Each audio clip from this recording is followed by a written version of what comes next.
You're listening to You Made Me Do It Like This by Tamara L. Adams, narrated by Tamara L. Adams. I hope you enjoy.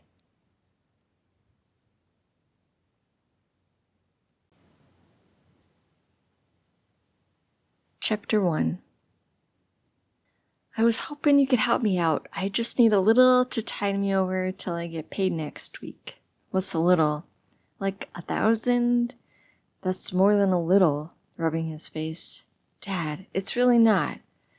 You still haven't paid me back for the last time and the time before that.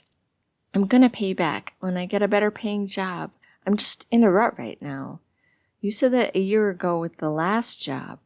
Dad, I'd rather not have a lecture right now. I already feel bad for asking. Shake my head. It's just adding up, he says. I know, but I promise I will pay you back. I put my hands together, begging. I only have $200 in cash here. I can get more tomorrow. That would be great, thanks. He gets out his wallet and hands over all of his cash except a 20. I need to keep this for later. He points at the bill. Sure, thanks, Dad. I will pay you back. Sure, he shrugs, not convinced. I will. Okay. Did you want to head out for your appointment now? I can give you a ride and take you to lunch. I'm good. I'll drive myself, and I already ate. I thought it would be nice to spend time together. If you'd asked, I could have been more prepared. I made plans to meet up with Carl at Joe's bar for a few drinks after my appointment. I could go with you. I haven't seen Carl in forever. Maybe you can meet us there. I'd rather drive myself. He grabs his keys. Okay, when you headed to Joe's? Probably 4:30? I'll try and meet you there. Well, I gotta get going. You heading out? He stares me down. I try to keep the annoyance from surfacing. Yeah, I gotta go to the bathroom first. You can go. I'll lock up when I leave. An angry look washes over his face. If you hurry, we can head out together. Dad, are you kicking me out? Irritation rises in my chest. His face turns red. No, I just like to know the door is locked. I get anxious if I worry too much. I know how to lock a door, Dad. I'm not saying you don't. I'm telling you how I feel if I'm not the one locking up. Well, I need to get an old t-shirt from my room. I've got a date this weekend and she loves the Goonies, so I need my shirt for the date. I'm good, Dad. I promise I'll lock the door. He hesitates. Okay, see you later. Yeah, sure, Joe's, 4:30. He hovers by the door for a moment, so I head for my room. See ya. Sherry does love the Goonies, and I want her to fall for me hard, so anything I can do to push her over the edge is good. It takes me 10 minutes, but I finally find it stuffed in the back of a drawer. It reminds me that I've got to bring clothes over here tomorrow to wash. My pile's getting huge, and the machines at the place I'm staying suck. Plus people tend to steal crap, and I hate thieves. Good thing Dad has a washer and dryer, and it doesn't mind if I come over to use it. I head to the basement next. I know there's some tools down there and my old Nintendo 64 with games I can pawn for a little cash. Dad never uses the tools anymore, so he won't mind, and the gaming system was always mostly mine. Janie never really played it, and neither do her kids, so no one will miss it. I grab the items and a few DVDs that I know nobody watches and head out. I almost forget to lock the door, but remember before I get in my car to head off.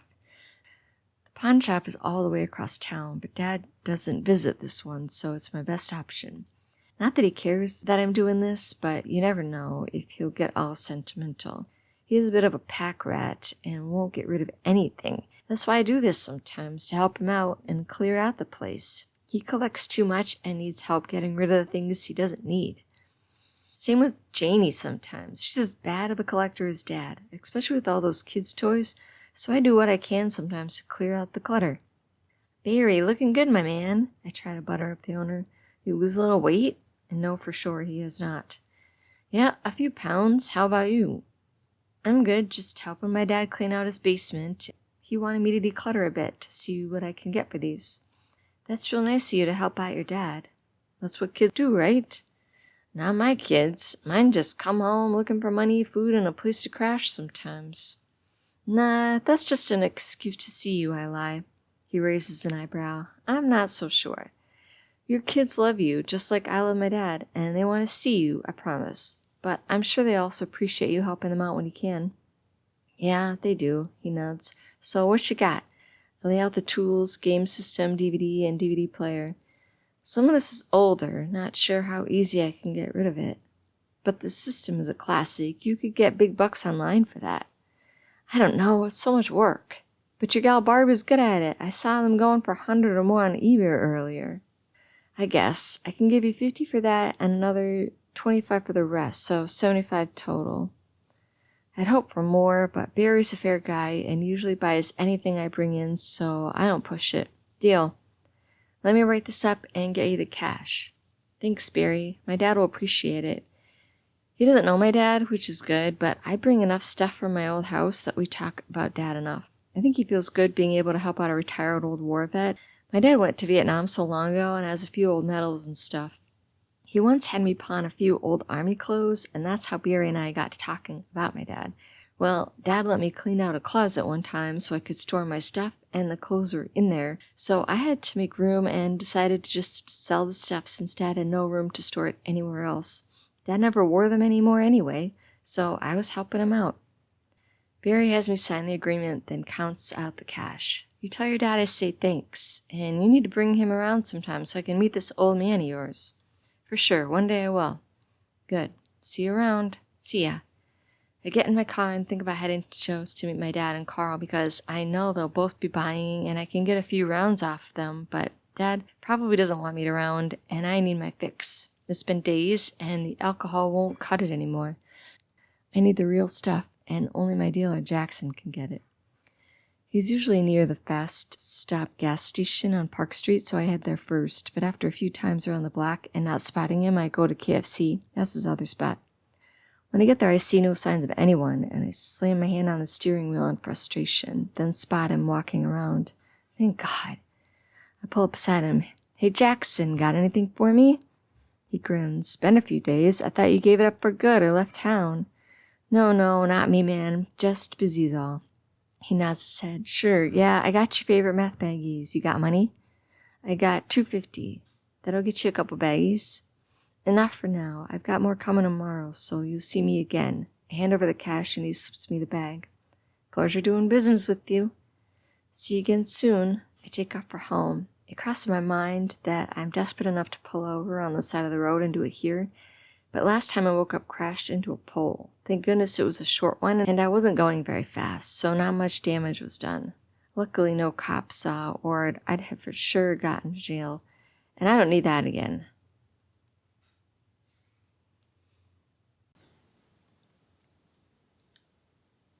Chapter 2. It's Father's Day, and I'm headed to Janie's house for lunch. Thank goodness she called me this morning to ask if I could pick up ketchup on the way over. I'd totally forgotten about it. I dig around in my car for as much change as I can scrounge up and go inside the grocery store to get the cheapest bottle I can find. I'll be right back, I say to Sherry. Our date went well, so we've been hanging out ever since. We got a little wasted last night, so I'm still feeling the high. She must be too, because she just nods and stares off in the distance. 10 minutes later, I'm pulling up to Janie's house. Ready? I ask Sherry. She nods, gets out of the car, and unsteadily follows me to knock on the door. It swings open. Oh, hey. Janie's face wears surprise. Who do we have here? This is Sherry. We're dating. I look over at Sherry and expect resistance, but she wears no expression on her face whatsoever. Hey, is all she says. I wasn't expecting more guests. Good thing we made extra food. Annoyance flashes on her face. Good thing, I agree. Here's ketchup. I hand it over. She grabs it and steps back to let us in. Everyone's in the backyard. I lead the way. You can hear the squeals of the kids as we get closer. You okay? I ask Sherry. She nods. I'm good, she mumbles. I probably should have left her in bed, but Mark at the halfway house always snoops around. Anita for sure found her in my bed and kicked me out, so I had to take her with me. Hey, Dad, happy Father's Day. Part of me feels bad I don't have a gift, but Dad's never wanted or asked for much, so he doesn't mind. Probably feels better that he doesn't have to deal with opening it and thanking me. Dad hates too much attention. Thanks. Who's this? Sherry, my new girlfriend. It comes out more naturally this time. Oh, hi. Nice to meet you, Sherry. My dad waves a little, but doesn't get up. Hi, Sam, Janie's husband says from the grill. Sherry mumbles, hi. I decide to sit her down in the chair farthest from everyone. She had to work all night, so she's a bit tired, but she wanted to meet everyone, I lie. Where does she work? Janie asks as she walks out with drinks. She's a night manager at the Super 8 motel on the west side of town. Another lie, but they'll never know. Janie stares Sherry down as she tries to hand her the glass, but Sherry doesn't move, so Janie sets the drink down on the table near her.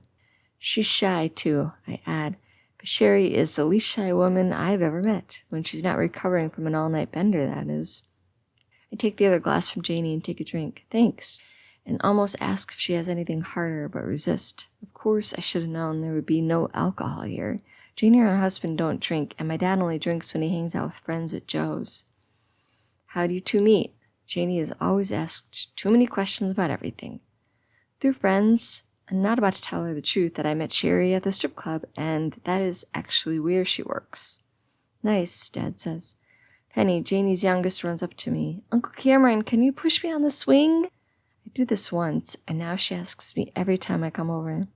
Give me a few minutes, Penny. Okay. She sulks and goes inside. So how's work? Dad tries to sound casual, but I know what he really wants to ask, but doesn't have the guts to say directly. It's good. Actually, it's been a few days since I've gone, but I did call a few days ago and said I got some kind of bug and needed a few days rest. Bill wasn't too happy with me, but what can he say? No, you have to come in sick? I do good work when I'm there, and the guy needs all the help he can get, so it'll work out fine.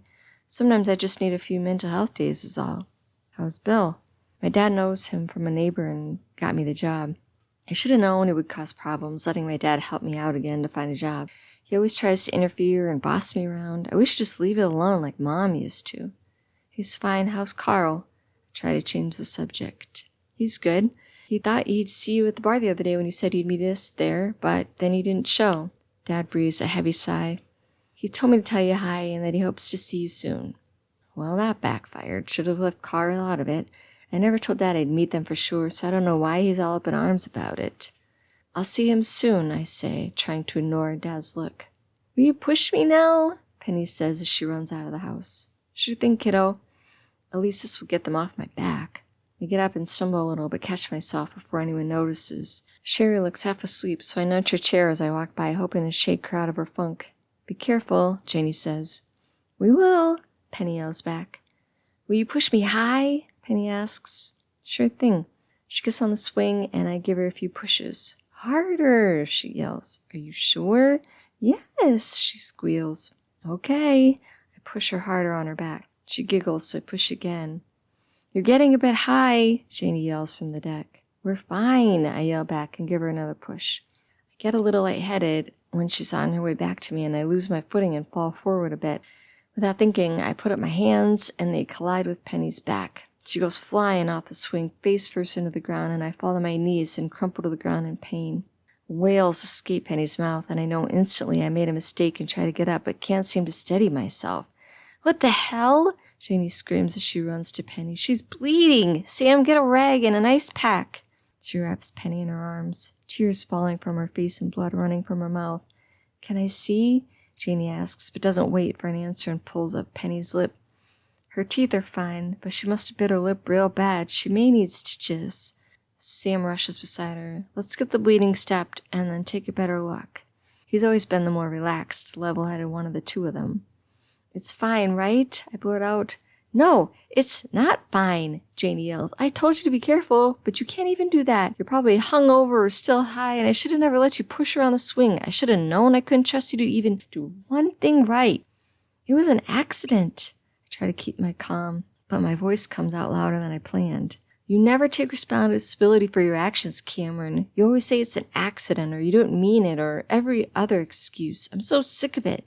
Get out of my house and take your loser girlfriend with you. She's passed out on the chair, by the way. Who does that? Comes to someone else's house on Father's Day and then falls asleep in the chair? Her father must be so proud. Janie's getting mean now. You don't have to be so harsh. I spit back, finally getting my bearings and stand upright. We're leaving. I'm sorry, Penny. I try to pat her on the back, but Janie gives me a look of death. My dad stands behind Janie, not sure what to do. It really was an accident, I say. We know. Sam tries to help, but Janie flashes him a don't see anything look. But it's probably better if you leave, he adds, and always on her side, but I get it. She's his wife. Poor Sam, always having to deal with her emotional outbursts. Okay. I head over to Sherry, who's definitely passed out on the chair so much that I think she's about to fall out of it. I give her a rough shake. Time to go. Her eyes barely open. Roll her up, wrap her arm around my neck, and drag her out the door, not looking back, knowing they're watching. Good thing she's tiny and I can mostly carry her as she stumbles along with me. I should have never came today. Should have known Janie would make up a reason to kick me out and ruin everything. She's always been so angry with me for no good reason.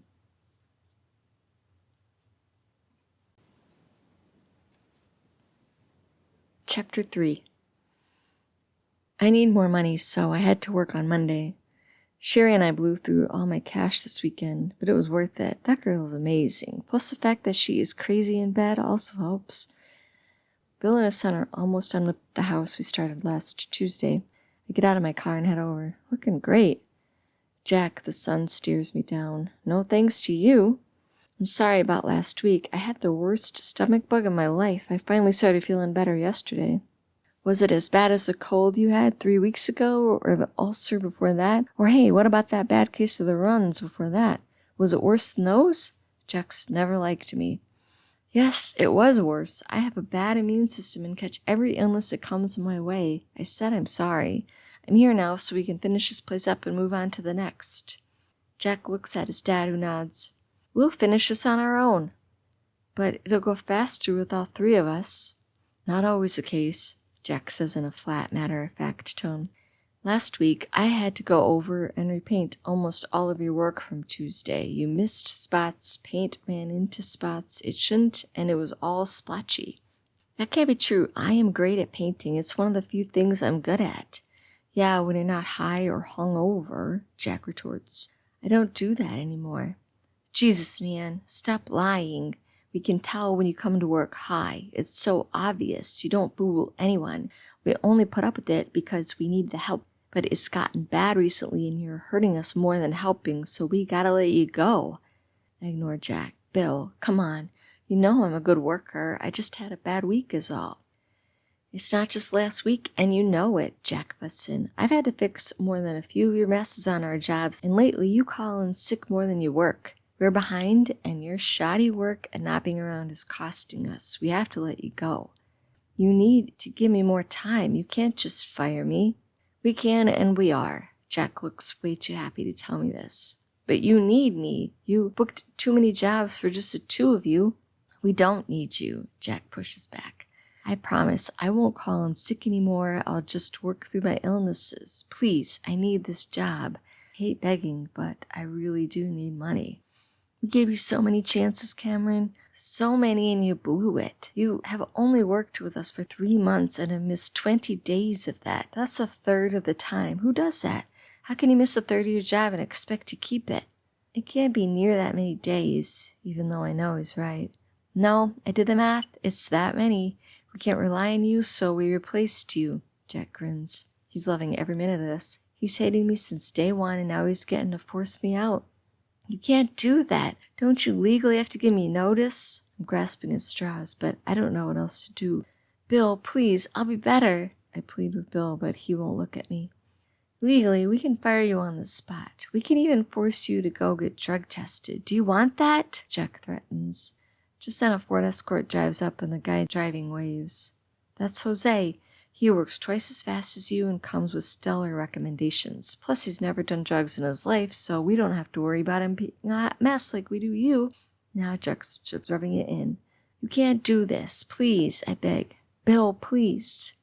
You have to go, is all he says. Yeah, Cameron, get out of here before you cause a disturbance and someone calls the cops. Most likely it'll be him. I don't know what else to do. Legally, they can do what they want, and I don't want the cops coming around. I'll for sure have my probation officer up my ass if that happens. I start to walk away, then stop. What about last week's pay? Jack chuckles. You cost us more time and money last week than you made us. Call it restitution. But I earned that money fair and square. You did till you made more work for us that it was worth. Now get out of here. Jack stares me down. Fine, but you're an asshole, and I'm telling everyone I know to never hire you for another job.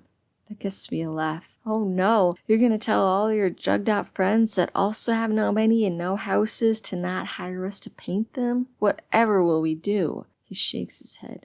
Jack, Bill gives him a warning. Just go, he says to me, finally looking me in the eye and meaning it. Tears well in my eyes, but I bat them away and take off. I always liked Bill. He was a good man and treated me nicer than any boss I ever had, and I fucked it up. I always fuck things up. Why do I do this every single time? I tell myself that I'll be better and I'll go to work every day and not get high, and I do for a while, but then the monotony of the day seeps in and I can't take it anymore, so I get drunk or high just to get through it. I tell myself just as once as a pick-me-up or a reward, but then it turns into every day and I can't keep it together. I trick myself into thinking that no one can tell, but of course they can. I'm kidding no one. I get in my car and slam the door. Fuck! I yell and bang the steering wheel. Then I start the car and head for home.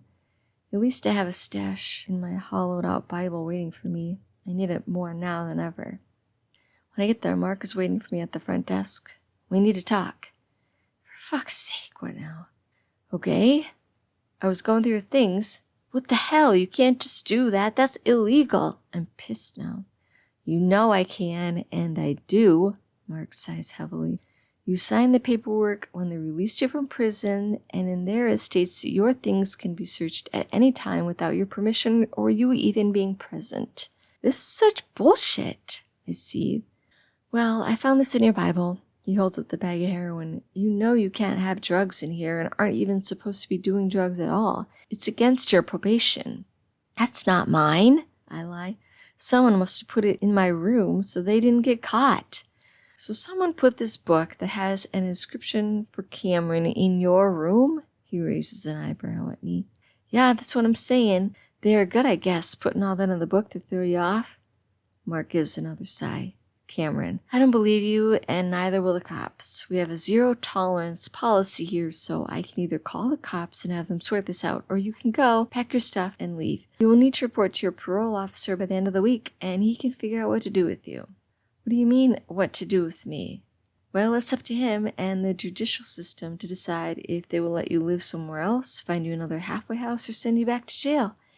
I can't go back to jail. That place is hell. Well, you should have thought of that before you brought this into our house. Now, please go pack your stuff and get out. I glare at him, but now there's nothing I can do. This is such bullshit. I'm getting a lawyer and suing you. You do that, he says. He's such an ass. I knew I should have hid that shit better. What kind of asshole looks at another person's Bible? Mark, that's who. What a dick.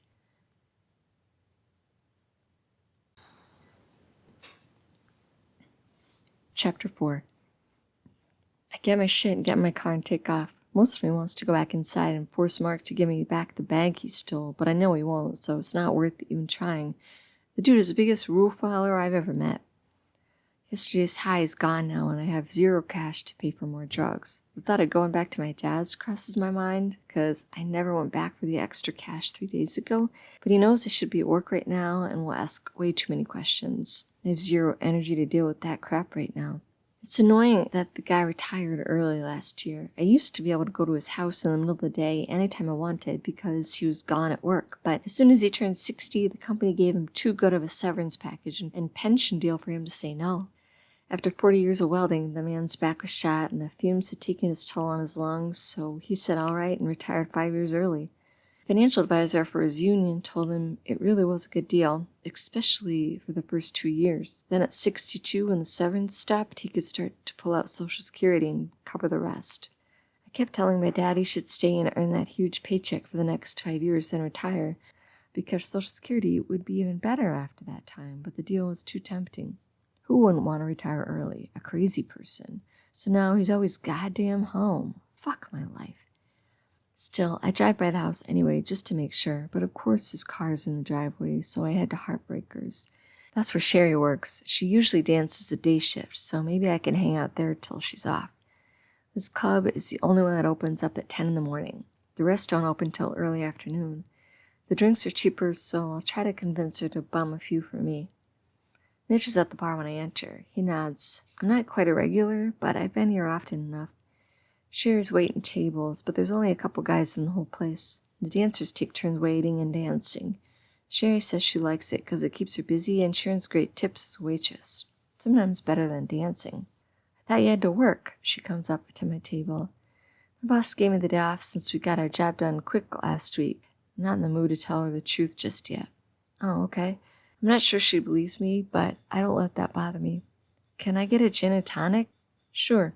She goes to the bar and I watch Mitch make the drink, eyeing me up as she does. Then she brings it back to me. Thanks. I chug half of it down in one swig. You want to sit? For a few. Then I gotta make the rounds and go get dressed for my turn. So hey, they need to fix up a few things in my room back home for a few days, so I was hoping to crash at your place for a week or so. Is that cool? She bites her lip. I told you I'm staying with a friend right now. Yeah, I know. We can share a bed, right? I sleep on the couch, and I've already overstayed my time there. It's just a few nights. We can keep each other warm. I wink. She frowns. I'm not doing that on her couch. She has young kids. But you did it on mine, I tease. That's different. How? We were alone at your place, and well, I wasn't thinking straight. Oh, maybe we can get some more. You got more? Not yet, but maybe I can get more. You got any cash on you? No, I gave you all I had on Saturday. Did you already use it all? We used it all. Don't you remember? We both got high as shit all weekend on both our dimes. You could have saved some. We were both having so much fun. Get more cash today dancing and we can have more. Let me get this straight. You want me to shake my ass up there so you can get high on my dime?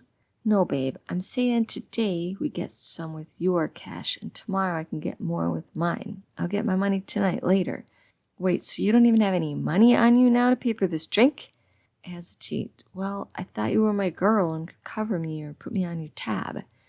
Jules told me to stay away from you and that you were a total loser, but I said, no way, that guy's too cute to be a loser. But nope, she was right. I should have known when you took me to your place and had to sneak me through the window to get inside.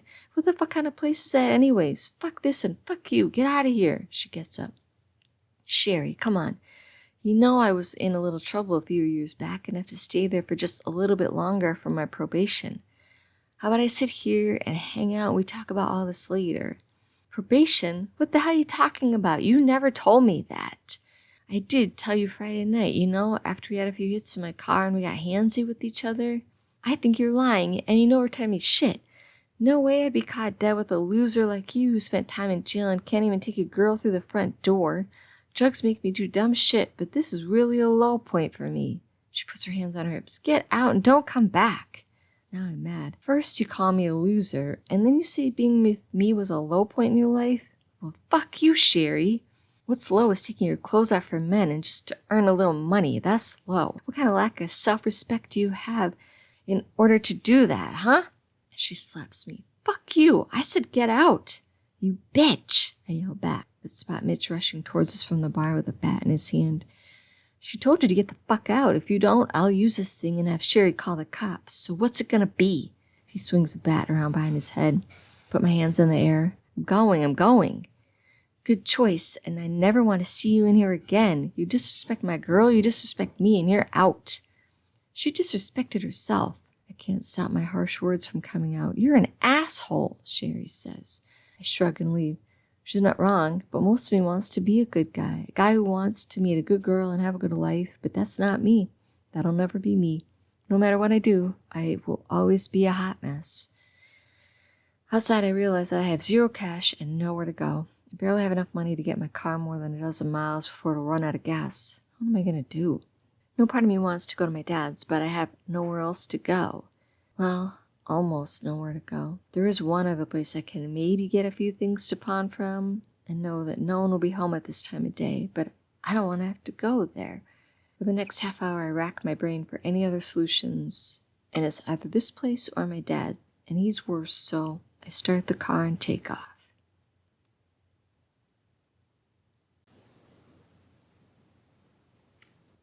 Chapter 5. The drive only takes 10 minutes. I pull past the house to see if there's a car in the driveway, but see nothing, so I park a little over a block away and walk back. First I head to the front door and knock, just to be sure, but after a minute and no response, I head to the side basement window, hoping it's still broken and doesn't lock.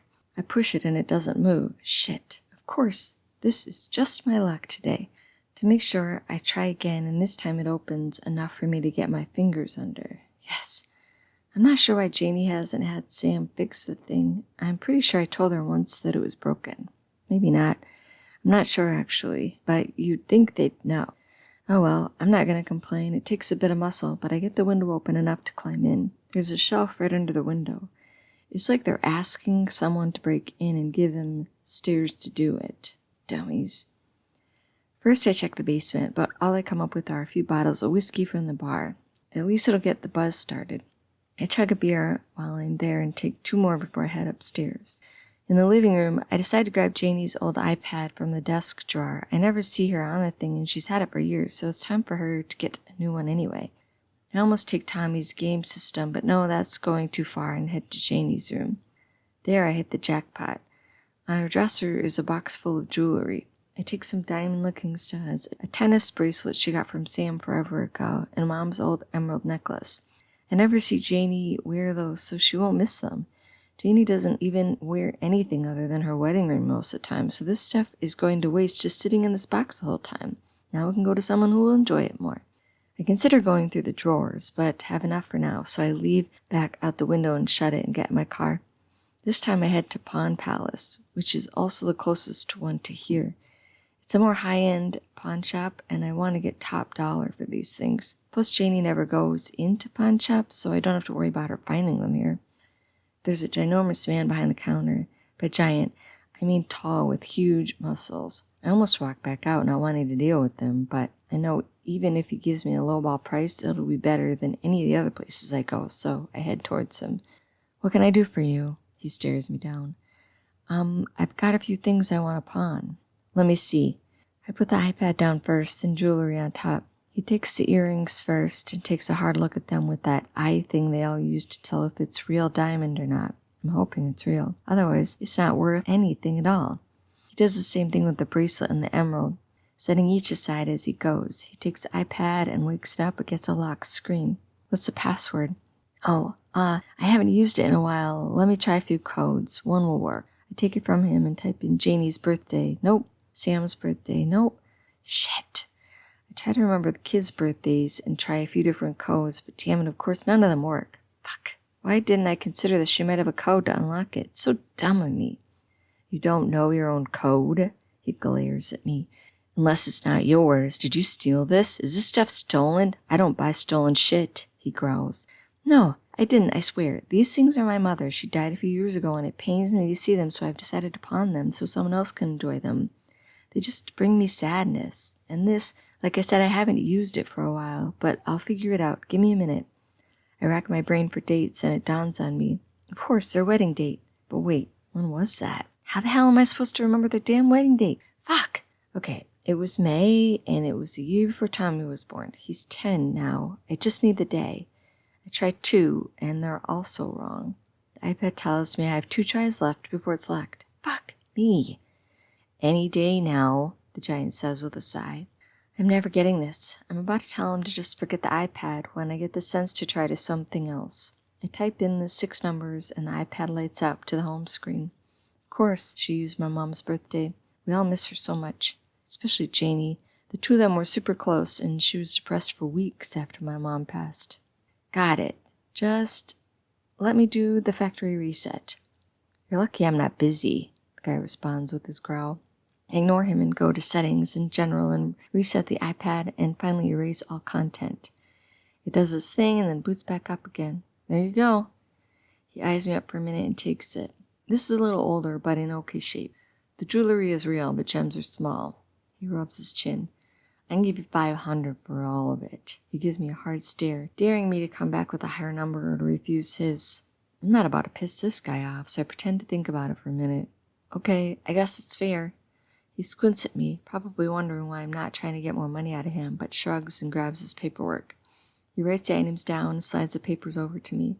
"Sign it and give me your driver's license so I can get your info. I'm a legit business and need to ensure all my products are reputable." "Sure thing." I take out my wallet and hand it over. "Is this your real address?" "Yep, it's still my address." It's not a total lie. The address is to my dad's house, which is still my house, I guess. He gets my info down and counts out the bills in a few hundreds, a 50, 20s, and a 10. "Thanks. I hope they find good homes." I force my best smile. "Sure," is all he says. I rush out the door and drive straight to Jackson. I haven't had anything since early Sunday night. I can feel the withdrawal effect starting to creep in. Hopefully what little luck I'm having so far continues, and he has meth for me this time. He runs out so quick because the high is amazing and cheaper than heroin or crack. When I went with Sherry, all he had was heroin and some kind of pills. I hate the pills, so we get the heroin. This time I want the good stuff. Then I remember I have nowhere to go. All I have is a shit car full of my shit things. I could bite the bullet and go to my dad's, but I just can't right now. He'd ruin the high. Fuck it. I'll get the drugs, go park in the old parking garage by the abandoned mall. It's run with homeless people, which can get annoying to deal with, but the cops don't come around too often, so I can pass out and not worry about getting caught. I just gotta remember to lock my doors this time so no one breaks in to grab my shit. Last time, they took most of my clothes and all the random shit I had in back. Assholes.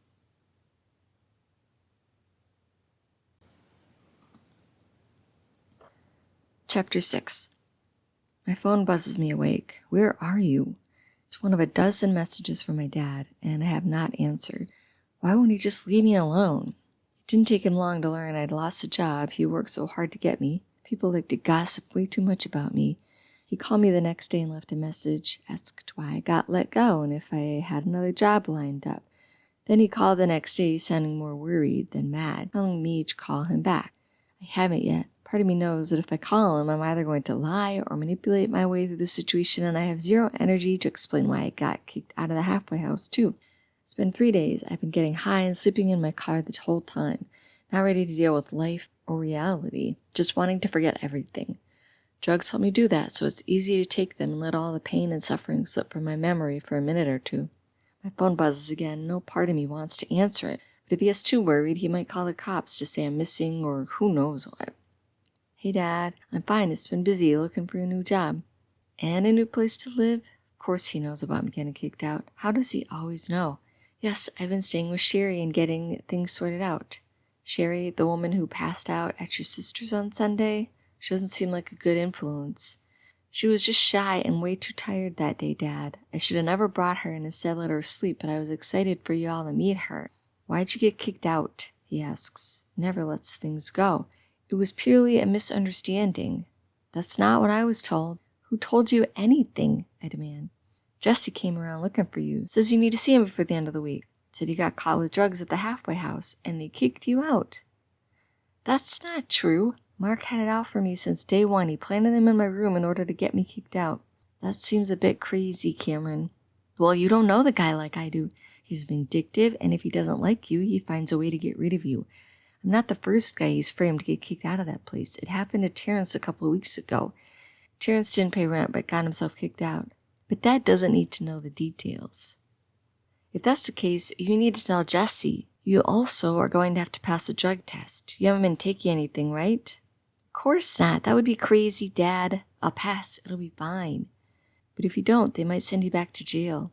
Jesse said doing drugs is against your parole. He's a good probation officer and doesn't want to see you go back to jail, so it's best if you contact him right away and get things sorted out.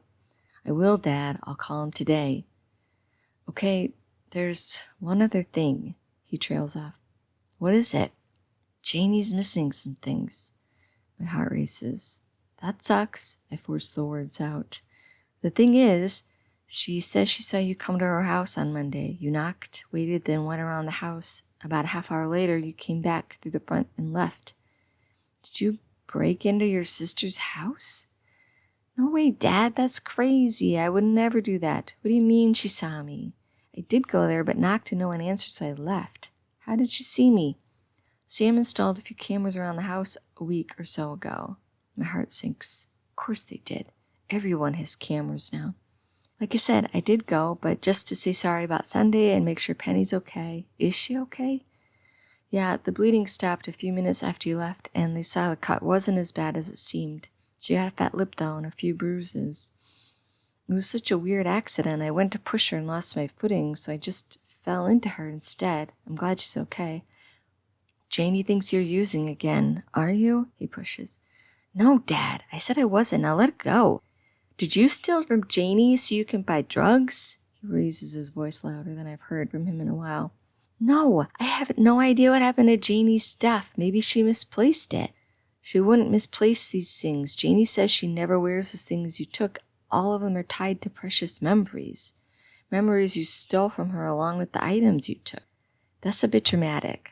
How can one steal memories? And I didn't take anything, I swear. I don't want to do this again, he groans. Do what? You know, the lying and stealing from everyone around you in order to fill your need to get high. You ruin your life and the lives around you just to use again and again. Why do you do this? Why can't you just give that stuff up? I don't know what you're talking about, Dad. I'm fine. Everything is fine. I just hit a small rough patch, but I'm already lining up a new job and I got a place to stay with Sherry till I get my own. I'll talk to Jessie today and get it all sorted out. Everything will be fine. Will you call Janie? She needs to hear it from you that you weren't in her house. Sure, Dad. I'll call her right after I'm done talking with you, but I gotta go. I have an interview. I'll be late if I keep talking. Oh, okay, that's good. That's real good. Okay, bye, Dad. See ya. Shit. Everything is turning into one hot mess. I never should have told Dad I was staying with Sherry. Now I have to wait at least a few days before I go talk to him and try to get him to let me stay in his house. Pisses me off that he wouldn't let me move in with him after I got released from prison, but he said I had burned that bridge by stealing, lying, and ruining parts of his house. Though he blew all of it out of proportion. I only took things he didn't need and fibbed a little here to avoid his lectures. The floor in his house was already rough and needed to be replaced, so the small fire I accidentally started really didn't do that much damage. His insurance paid for the damages anyway. I told him it was the electric heater fault. Maybe we should sue the company, but he didn't want to listen to a word I said about it. Why does everyone blame me for everything? It's not usually my fault. Consider calling Janie, but no part of me wants to have that conversation. I'm 90% sure she won't believe a word I say anyway, so why even try? She never believes me. It's Thursday. Technically, I have till tomorrow to talk to Jessie, my parole officer. I'll wait on that call, too. If I call him late tomorrow, I'll still be within my time frame, but it'll be too late for him to set up a meeting with me till next week. That'll give me time to figure shit out. I need to find a way to pass that test, to convince him I've got a place to stay, and find a job. Fuck, I need a pick-me-up to get through this. After searching every inch of my car, all I find is a small amount of meth and a few baggies and a couple of whiskey bottles, the ones I took from Sam. This will do till I can get more money. I need a way to get more money.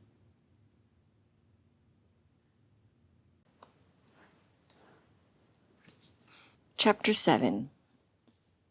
It's Thursday, so Janie and Sam are both at work. This time, I need to approach the house from the side so they don't catch me on the cameras.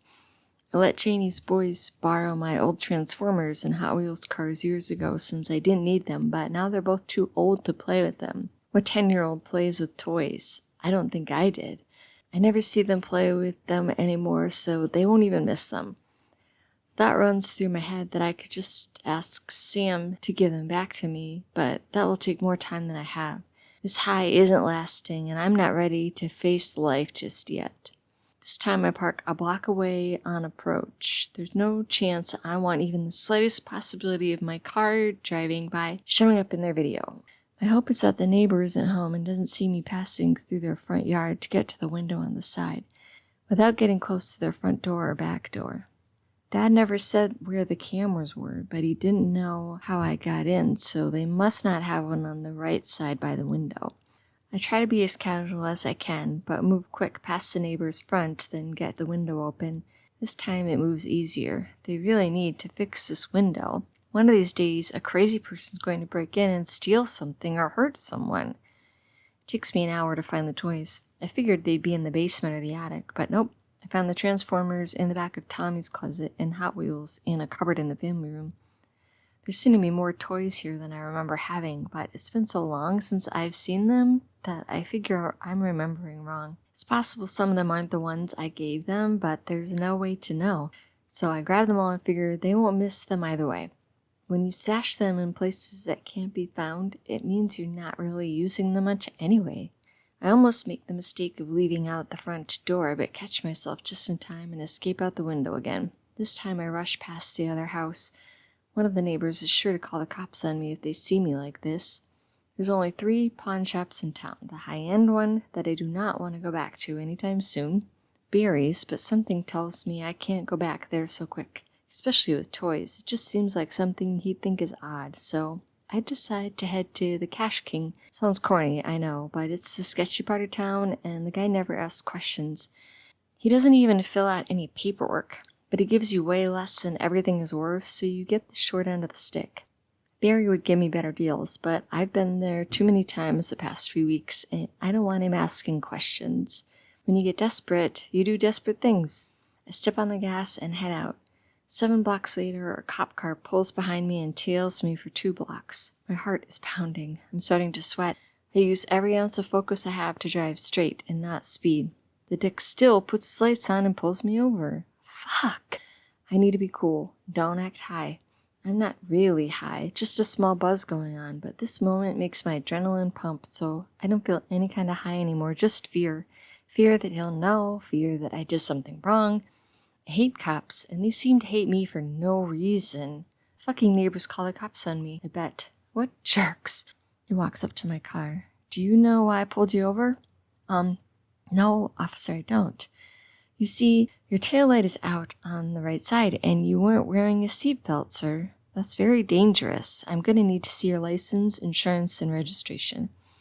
Oh my goodness, I just left my sister's a few blocks back, and it totally slipped my mind. I can be such a scatterbrain at times. I'm so sorry, officer. It'll never happen again, I promise.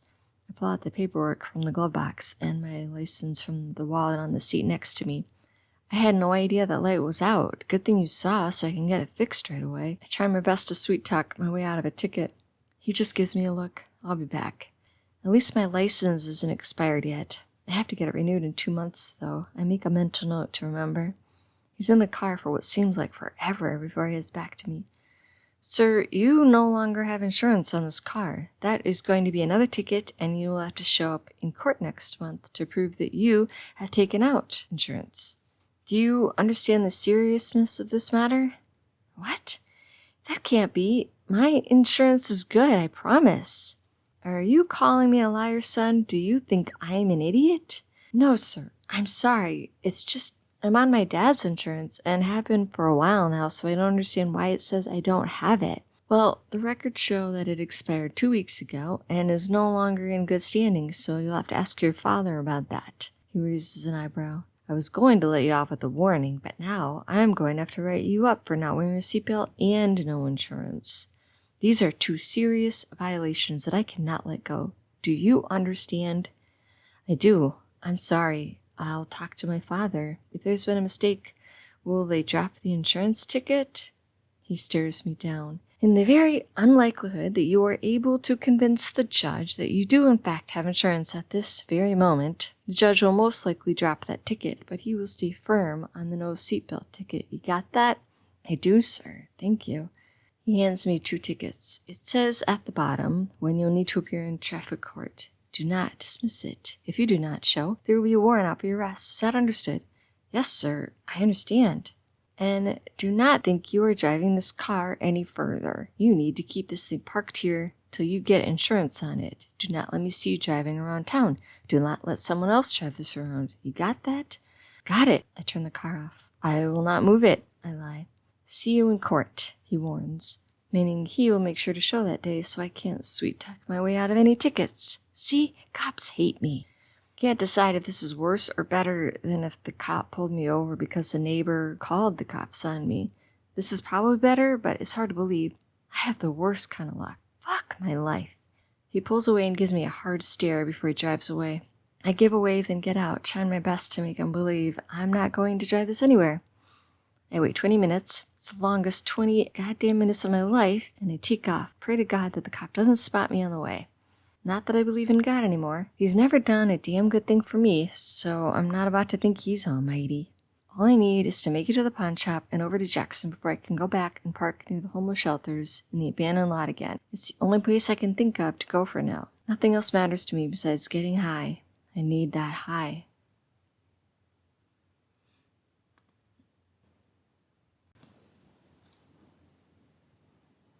Chapter 8.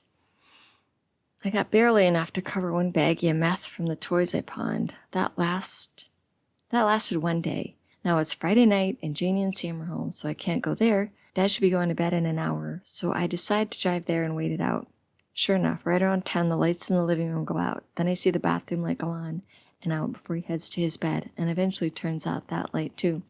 Most of me wants to rush in there to get stuff right away, but I need time to let him fall asleep. Plus, none of the pawn shops will be open anymore, so I can't even get money till tomorrow. My hope is that he still has some Vicodin in the kitchen cupboard from when he hurt his back a few years ago. It won't come close to meth or heroin, but if I steal his bottle of Maker's Mark, the combination can pack a punch and get me through the night. After 30 minutes, I can't wait any longer, so I get out and sneak my way to the back door. He latched the screen door with that stupid keyless button. It won't budge, so I have to rip the screen in the corner to get my hand through so I can unlatch it. Then I pray this key still works for the door, and I'm in luck. There's a loud creak as I open it, so I freeze and listen, but don't hear him move, so I enter. But I leave the door open so it doesn't make any more noise. I need to be quick and quiet. First I look in the cupboard above the sink. I have no idea why Dad's always kept his meds here instead of the bathroom like normal person. No, whatever. At first I don't see any prescription bottles, but then I spot it way in the back. I almost can't reach it, but stand on my tiptoes and I'm able to grab the lid to pull it out. Like an idiot, I'm not careful and I hit the aspirin bottle on the way out and crashes to the floor. Fucking hell. It rolls to the other side of the room after what feels like making enough noise to wake the entire neighborhood. I don't hear any creaking or footsteps, so maybe he's sound asleep and didn't hear it. Either way, I need to get my shit and get out. I go to the dining room and grab the bottle of whiskey from the hutch. Dad always keeps this here for special occasions. He never really drinks it, so he won't miss it. Last, I head to the living room and take the crate from the bottom shelf. Dad's final collection could get a nice chunk of change. He has some great records here. A few terrible bands, in my opinion, but then he's got the Beatles, Elvis, Led Zeppelin, and so many other great ones. I've seen some of the record prices at Pawn Palace, so I know he can give me something for these. I head back to the kitchen to leave out the back and almost run into something. Dad, you scared me. Oh, I scared you? I thought you were a burglar. Sorry, I tried to be quiet. My bad. I'll go and let you sleep. I try to step past him. Wait, why do you have my records? Oh, these? I was just going to take them to a party I was invited to. The guy has a really great record setup, and when I told him about your collection, he flipped, said he'd like to hear some of it. He looks at his watch. It's almost 11. You're just going to a party now? Yeah, the best parties don't start till later. Should you even be going to parties? Dad, I'm not a kid. What are you talking about? You're not supposed to be around drugs or alcohol. It's part of your parole agreement, remember? I know, Dad. I won't do any of that. Just hang out with friends. Most of them don't drink anyway. He steps closer. Not gonna drink, huh? Yet you have my whiskey bottle right there. Why do you have to lie to me? I'm not lying, Dad. I didn't want to go to the party empty-handed. I'm a little short on cash, so I figured I could take this and get you a new one to replace it. But you never replace it. You never pay me back. You just take. Janie caught you on camera again, and as proof that you took her kids' toys. Who stoops so low and takes a child's things? I didn't take their things. They were my old toys. Her boys don't even play with toys anymore, so I knew they wouldn't miss them. Sherry has a kid, and he's into cars and stuff like that, so I wanted to share my old toys. Well, you could have asked, You can't just break in a person's house and take things without asking. They were my things. I gave them to the boys years ago. Now I took them back. She found her jewelry, by the way. He stares me down. That's great. I tried to hide the shock from my face. See, I didn't take them. She says you did. Says you took them to the pawn shop and sold them for cash. She knows it was you because she showed the guy a picture of you and he agreed you were the one who sold him the items. Her personal items that she cherished. You're lucky she convinced the guy not to call the cops on you. Told him it was a misunderstanding. She said next time she'll let him know. You really screwed up. Dad, it wasn't me, I swear. Stop lying. I'm so tired of your lies. You're probably not even taking those to a party. You were going to pawn them off like you did Janie's things and my old tools that you took and all the other crap that randomly disappears from this house. First I wasn't sure, just thought I was getting old and not remembering where I left stuff, but then after I saw the game system and the DVD player gone, I knew that wasn't the case. I hadn't moved those in at least a decade. You could have just asked to have them. Why did you have to take them? Dad, you have it all wrong. I was decluttering for you. You have so much stuff. You're kind of a pack rat, so I was helping you clear things out that you didn't use. I was trying to help. I can't believe a word you say anymore. Nothing you say is ever true, and I've let you lie, hoping for the best. But it never gets better. You never learn or want to be better. Dad, I'm trying. Trying how? I'm getting my shit together, helping Sherry, getting a new job. Things are good for me, I promise.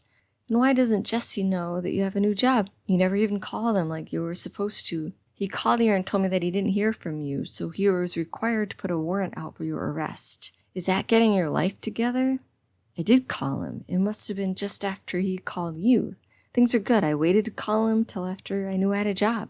I'm not sure I can believe a word you say. Bill told me he had to let you go because you kept calling in sick for work. Then when you did show up, you were hungover or high half the time. I thought you weren't doing that anymore. Jesse said you're going to have to take a drug test. Are you going to fail? No, Dad. I was sick a few times. You know, I have a crappy immune system and catch everything that comes near me. Some of the days I went to work not feeling great. I wasn't hungover or high at all. I was being a good employee and working through it. You have excuses for everything. Always have. I can't do it anymore. I can't listen to your lies anymore. I need you to go. Dad, you have it all wrong. Cameron, please. I don't want to yell or get mad. I just want you to go. Please go. Fine. I step around him. Please leave my things, he says barely loud enough for me to hear. But then I don't have anything to bring to the party, and that guy really wants to hear your music. I'm sorry. I would just prefer if you don't bring them. Dad. Cameron! He yells. I jump a little. It's been years since I've heard my dad even raise his voice to me. Okay, fine. I slam the box down on the table and stomp out the back door. I don't need this shit. At least I put the pills in my pocket, so I still have them.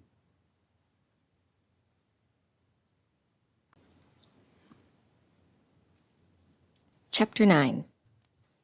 As I head to my car, I pull out the bottle and throw 4 of them in my mouth and swallow hard. My mouth is so dry. In my car, I search for something to drink and manage to find an old Gatorade bottle with a little bit of liquid left. It doesn't smell bad, so I take a swig. Nothing is going my way these days. I'm not sure what to do. My dad goes to bingo night on Sundays. I can come back then and get the things I need. But can I wait till Sunday? I count the rest of the pills. It's only 7. Maybe I can make it last 2 days. Maybe. The idea to sell the car crosses my mind again. It's the last valuable thing I have left to my name. I only got it paid off a few months ago. Well, Dad helped me out by paying it off, but I'm still going to pay him back. But if I sell the car, I can get his money back sooner. He might appreciate that. Get him back in my good graces. There's a few car lots that'll buy older cars outright. Hell, one of them is the guy I bought this car from. I bet he'd buy it back. Could get at least a few thousand. I know we paid more for it than that, but cars depreciate, right? That's what I'll have to do. I'll get through tonight, sell my car, and go from there. Everything's going to be fine. I start the car and take off for the parking garage. There's a few guys who sleep near where I park that are great at dumpster diving for food that the stores throw out. I need something to eat. Most of the time they're willing to share because they get enough. It's crazy the amount of food grocery stores and restaurants will throw away at the end of the night. So many good things that are still not expired or going bad. It's crazy. 2 blocks from the garage, I spot lights behind me in my rearview mirror. Crap. Where did he come from? Fuck. What did I do? I smack my head trying to think, but the pills are starting to take effect. It's moving too slow. Should I make a run for it? No. I can't outrun the guy like this. Plus, they probably already got my plates and know who I am. Running will make it worse, right? Shit! Nothing comes to my brain, so I pull over. This is not going to go good. I can already tell. License and registration, she says. Yes, of course, officer. She's a bit on the pudgy side and not the most attractive woman I've seen, but I'm not above using my charm and good looks to get out of trouble. I gotta do what I gotta do. You're too pretty to be a cop, I grin. She stares me down. License, insurance, and registration, she repeats, not amused. Okay then. I get the card and paperwork. Here you go. She gives me a don't move look, then walks back to her car. 5 minutes later, she's walking back, gun in hand. Cameron Phillips, you are under arrest for failure to report to your parole officer and suspicion of narcotics use, which is against the terms of your parole. Put your hands above your head and step out of the car. I'm about to point out that I can't put my hands above my head, then open the door, but decide it's probably not best time for sarcasm or jokes. This is a misunderstanding. You have this all wrong. Sir, I said step out of the car and put your hands above your head. Do not make me repeat it. Do not make me use this. She shakes her gun. Do it now. She pulls out her handcuffs. Okay, I'm coming. No need to shoot, but there's got to be something wrong with your records. I'm not doing drugs, and me and my parole officer are fine. Things are good. I get out and put my hands above my head. Tell that to the judge. Turn around and put your hands behind your back. I do as I'm told. She cuffs me and leads me to the back of her car. Ma'am, can we please just talk about this and get this sorted out? Maybe we can call Jesse right now. He's my parole officer. He'll straighten this out. You'll see there's no need for all of this. Sir, the paperwork doesn't lie, and you're not going to sweet talk your way out of this one. You druggies are all the same. Lie and cheat your way out of everything you possibly can until you either die of an overdose or land yourself in jail. At least tonight you got lucky and got the go-to-jail card. Next time you might not, and it could be your last. So ominous. I'm not a drug addict, by the way. I got caught once with meth, and I was holding for a friend. They threw me in jail. Right. Keep telling yourself that. Look where lying has got you so far. Please, ma'am, I can't go back to prison. Can we please sort this out between us? She ignores me and takes off for the jail. I knew I should have tried to fix that taillight. That's gotta be why she spotted me. Dumbass. I'm such a dumbass. I had just been a few minutes quicker and got here before she saw me. Can my night get any worse? Of course it can. 20 minutes later, they forced me to take a piss test. I told them I didn't have to go, and could I please wait, but they said no. I need to give them something, or they'd add charges of obstructing justice or some shit like that. And of course, the test came back positive for like 3 different drugs. Then they forced me to get a blood drawn, so they can do more elaborate tests. I guess, 'cause one is not enough for some damn reason. Fuck me and fuck my life. They also took my pills and told me I'm lucky. They don't charge me for that. Told me they were being nice. Fucking dicks. I hate cops. All they do is go around trying to catch innocent people in the wrong place at the wrong time and charge them with crap that they don't do. So much their job is just bullying other people. I bet all these assholes were the guys in high school that beat up everyone, and now they get to keep beating on the little guy. Fuck them. Do I get my call? Fine, the desk guy says. Make it quick. Give him my dad's number, and he punches in the numbers, then gives me the receiver. It rings 5 times, and I'm about to hang up when I hear it pick up. Hello? Dad, it's me, Cameron. I kinda got in a little bind, and I need your help. What now? He groans. The cops pulled me over and said I didn't have insurance, said I was breaking the law, and took me to jail. Dad, didn't you pay the insurance? I leave out the parts about my warrant and the bad taillight, plus the fact that I failed the test. He doesn't need to know. I stopped paying your insurance. It got too expensive after you got out of prison, and I couldn't do it anymore. I was going to tell you, but there wasn't a good time. Not a good time? Any time I saw you in the past month would have been a good time. I could have helped you pay it. Geez, Dad, now I'm stuck in here. You wouldn't have helped me. You always take money from me. Using me to pay bills is the reason I'm having money problems in the first place. Look, I'm sorry I didn't tell you, but I'm not dumb, Cameron. I know they don't throw you in jail for not having insurance. What did you do? No, Dad, this is your fault. I'm here because you were too much of a coward to tell me to my face that you don't care about me anymore. Maybe you never did. I hang up the phone. I'm done.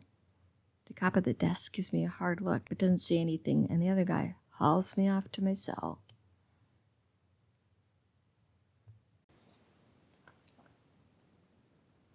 Chapter 10. I wake up with the shakes, the worst stomach ache I've ever felt in my life, and my body can't decide if it's freezing or as hot as a desert. Officer! Officer! I yell as loud as my dry mouth will allow. I need pain meds and water. I must have caught some kind of bug in here.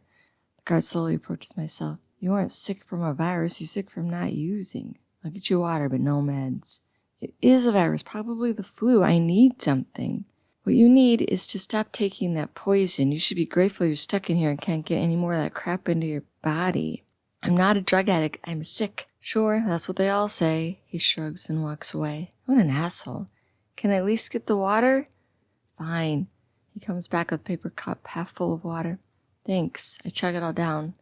Do I get another phone call? He sighs and rolls his eyes. 1 for 15 minutes. Your lawyers are going to be here in 30 minutes. You have court at 10. He motions for me to put out my hands. I do as I'm told, and he puts handcuffs on me. Can he get me painkillers? You can ask, but probably won't. But I'm in pain. Suck it up. I want to punch the guy in the face or spit on him, but I hold in my anger as he walks me to the payphone on the wall. Got any change? I ask. Nope, call collect. I dial the operator and give her my dad's number. He picks up on the second ring. Hello? Do you accept a collect call from Cameron at Lowell County Jail? She asks. He hesitates. I think he's going to say no. Yes, he lets out a sigh. There's a click and she's gone. Dad, hey, I was wondering if you were getting money to come bail me out, being you're kind of the reason I'm in here, and now I'm coming down with some kind of bug that's going around and not feeling so good. He didn't say anything for a good minute. Cameron, I don't have that kind of cash. It's only a couple $100. Maybe you could ask Janie. She said she's done helping you and that I should be too. He stops. You don't want to help me even though you're the one who got me in here? Stop lying to yourself, Cameron. I'm not. You don't know what you're talking about. I do. They told me you're in there for multiple things. First, you had a warrant out for not reporting to a parole officer even though you said you would call them. Another lie. Then you tested positive for multiple kinds of drugs. And finally, yes, a fine for no insurance. That one's on me. I kept trying to find a good way to tell you that I couldn't afford to pay your insurance anymore, but I just didn't want to hear you complain about it and talk me back into paying. I don't complain to you. You offer to help me. You're my father. You should help me. You are 39 years old. I shouldn't need to help you with anything anymore. You should have a job, have a place to live, pay your own bills, not be hooked on drugs, and for sure not be put in jail over and over again. I'm tired, Cameron. So tired of dealing with you and your issues. Wow, Dad, I knew I couldn't count on you. Never could. You've always hated me and favored Janie, and now I know it's the truth. Fine, I'll do it without you. I don't need you. I slammed the phone down. Calm it, the cop yells. I just turn around and head back to my cell.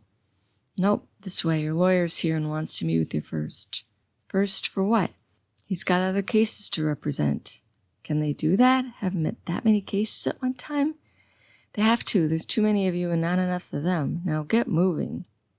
He leads me to an interrogation room.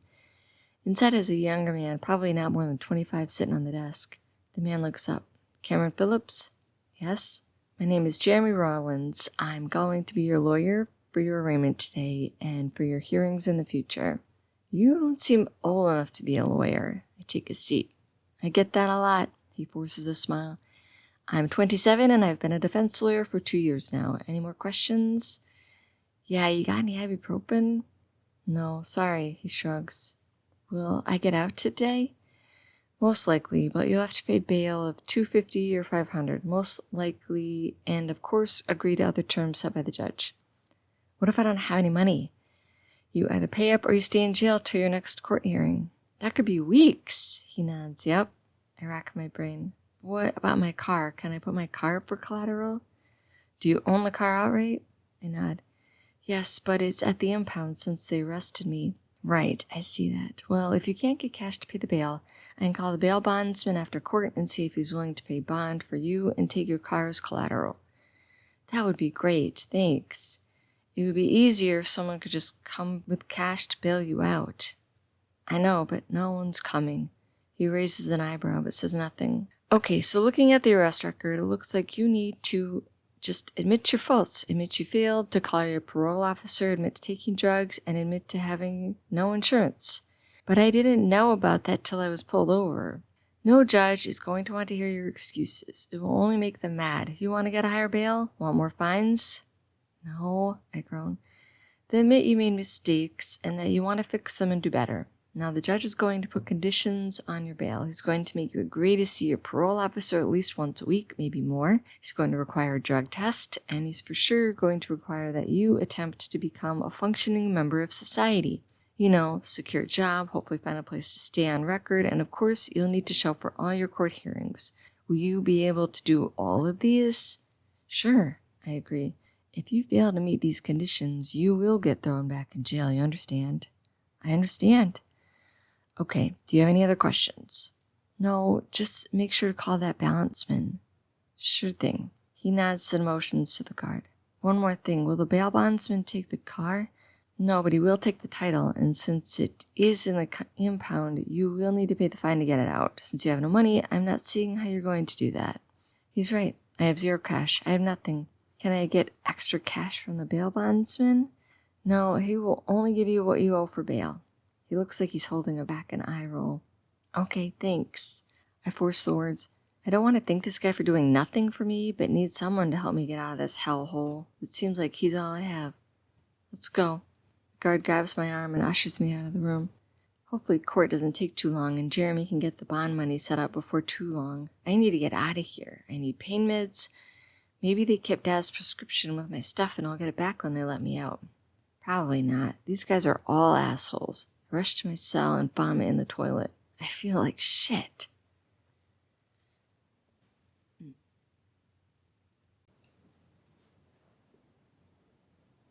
Chapter 11.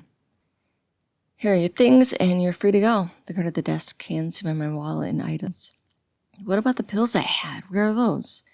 I know nothing about them. If it's not here, you won't get it back. But it was mine. Isn't that illegal? Was your name on the bottle? He stares me down. My father's. See, there's a problem. If it's not your name on it, you don't get them back. Taking someone else's prescription is a crime. Do you want to be charged with that crime too? No, I huff and walk out the door. I have no idea what to do now. My whole body aches, my stomach won't keep anything down, so I have zero energy. My calls to Dad for a ride went unanswered. I'm not sure if he's avoiding my calls or he's out of the house.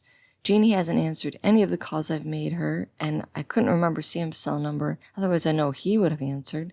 If the damn cops hadn't let my phone battery go dead, I'd be able to call him now and get a ride. The charger's in my car, and I'm told the impound won't let me in my car till I pay the tow fee. Fuck my life.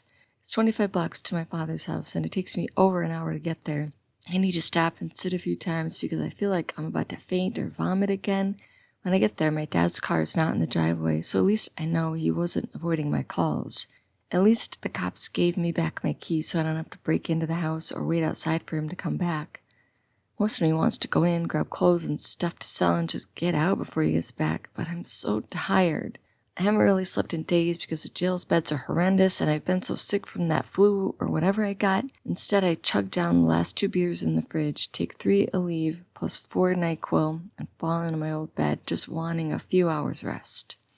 It's dark when I finally wake up. I still have the shakes and my stomach is revolting against me. My head is throbbing and I need something to take the edge off. There has to be something in this house. The clock reads 2, so it must be 2 in the morning. I slept 10 hours straight. You'd think I'd feel better, but I'm still in pain and my entire body aches. Fuck this flu. Trying to be quiet, I take stock of Dad's entire medicine cabinet and decide on 4 Aleve, 4 more NyQuil, and half the bottle of Pepto. Then I search around the house for something I can sell. Anything. I need cash. Dad's records are back in the living room, so I take those and the record player out to my dad's car. I decide that if I head out soon and try to sleep this illness off in the car till the pawn shop opens, I can get Dad's car back to him before he needs it to go anywhere. He has a few old antique signs and cans from back in the day stuffed away in the shed, just collecting rust. I grab those too since he's never going to need them, and they'll just keep collecting dust and lose value if they stay in here. Then I go back inside, remembering the old shotgun he keeps in the back of his bedroom closet. I hesitate before I go in the room, not wanting to wake him, but also knowing that I can get some good money for that gun. Dad doesn't need it anyway. He never hunts, and having a gun in the house is actually dangerous. I'm helping him be safe in his old age. I tiptoe to the closet and sigh with relief that it was left open. The room is dark as hell, though, and I have no idea where anything is. I crouch down and feel around, hitting a box and knocking something on the ground. Panic rolls through me, and I glance back at my dad, but he's still sound asleep. I turn back to the closet and feel deep in the right corner. Nothing. I make my way to the left and almost knock it to the ground. Why does he store it standing up against the wall? That seems unsafe. Whatever. I'm getting this out of the house so he can't hurt himself or others. I grab it and stand up. What are you doing? I spin around, wrapping my hand around the gun as I do and hearing a loud bang. What the? My dad freezes and looks down at his chest. Why? He asks. Dad, no, Dad! I drop the gun and rush over. Dad, I didn't mean to. Oh my God, Dad. Why do you have a loaded gun in your closet? I knew it wasn't safe in this house. I was trying to keep you safe and instead I find it loaded. Jesus, Dad. I yell in a panic. He looks back down at the red spots starting to form over his chest. Why? He asks again. Dad, I didn't mean to. Why'd you scare me like that? What were you thinking? I was just trying to get this out of here so you didn't hurt yourself. I can't believe you left this gun loaded in the house. It's so stupid, Dad. 911, he whispers. Yes, of course. I'll go call 911. I'll get help, Dad.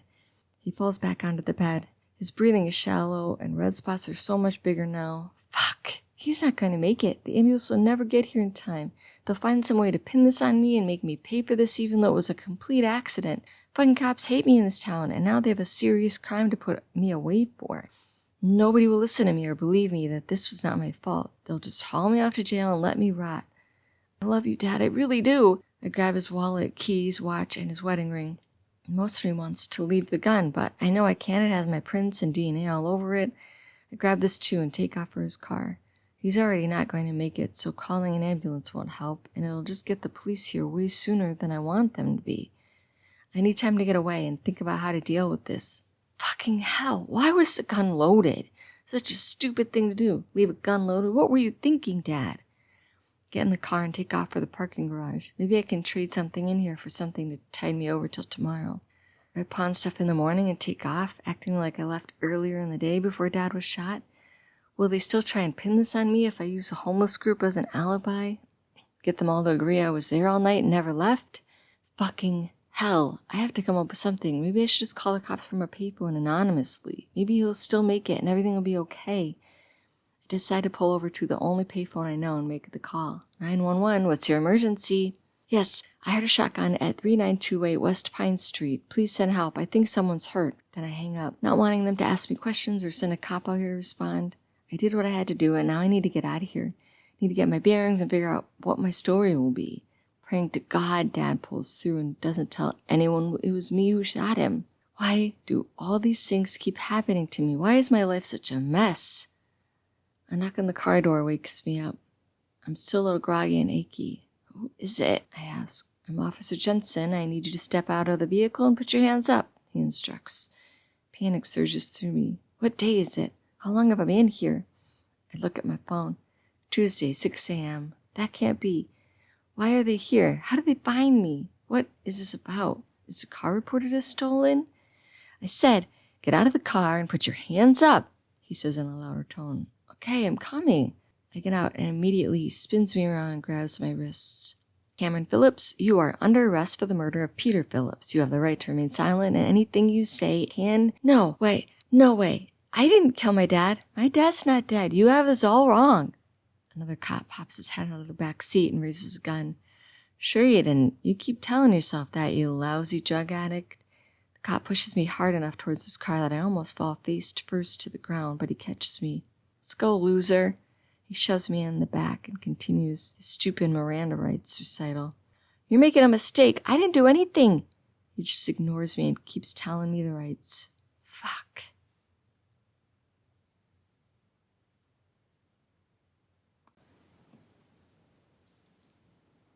Chapter 12.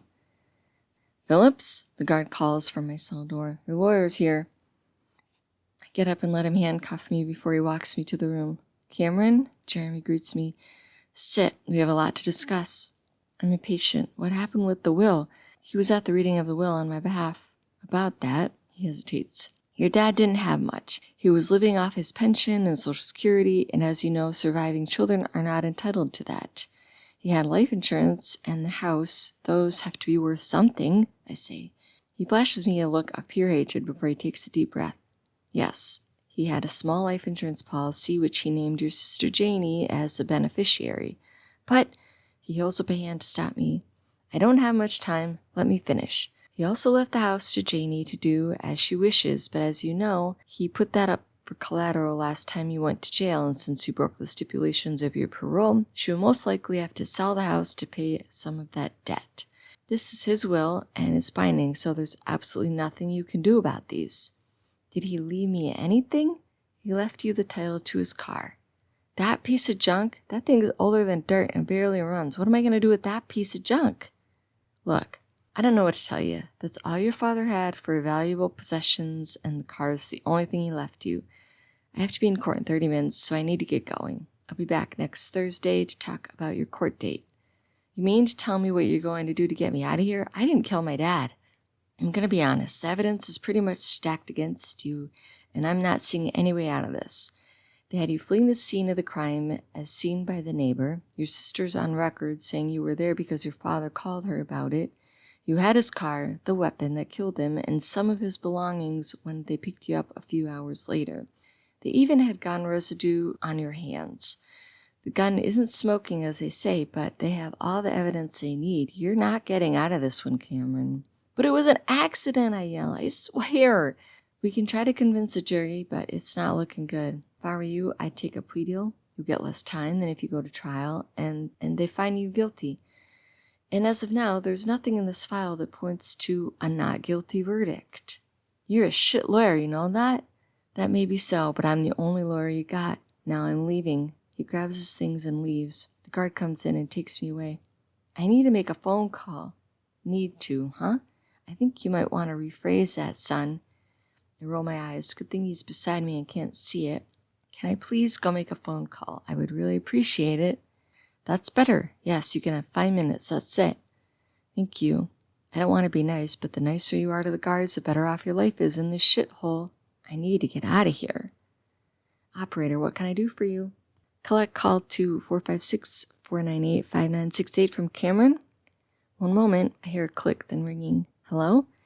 Do you accept a collect call from Cameron at Lowell County Jail? There's a loud sigh.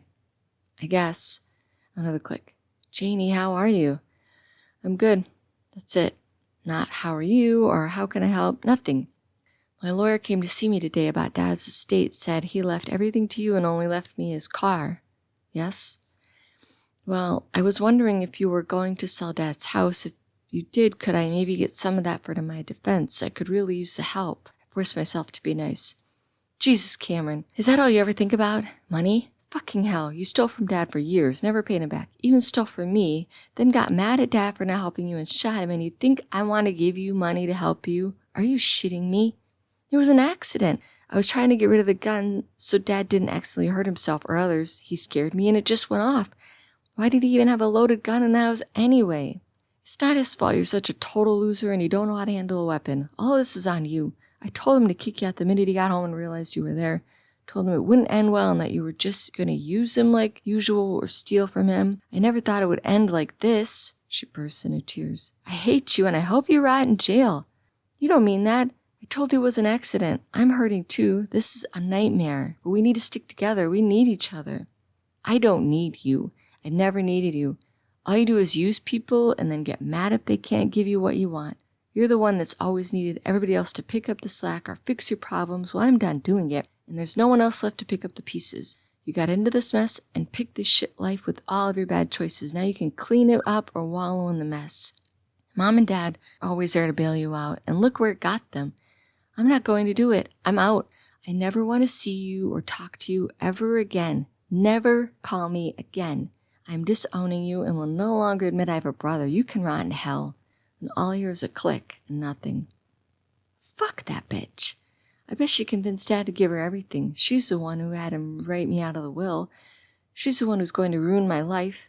I'm going to get out, and I'm going to convince the jury that this is all an accident. Who's going to believe that I killed my dad on purpose? No sane person. Then I'm going to sue her for half of Dad's estate. I'm entitled to half his money. I'm almost certain that's what the law says. Next time Jeremy's here, I'll have him look into how I start the paperwork to get my half. Let's go. The guard grabs my arm to lead me back to the cell. What time is it? I ask. Almost 11. Good. I'm starting to feel the high wear off. It only took me a few days to find a guy in here to hook me up. They were very unpleasant days of not feeling the best since I was still getting over the flu. But once I got that fix, I felt so much better. Last time I was here, it was a different guy that ran the drug ring, and he had me do some dumb shit to earn the collateral for drugs, but nothing too bad. This new guy, though, is kind of a messed up dude. He's like the head of the jail mob and has just about the whole place kissing his feet. He tells me I'm a pretty boy and that his guys like the look of me, so now I get passed around. I hated it at first, but now they give me drugs beforehand and it's not so bad. I have no idea where they get the shit, but it's good, and that's all I care about.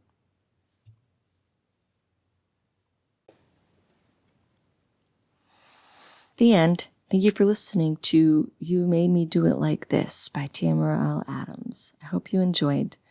Check out my other books at tamaradamsauthor.com.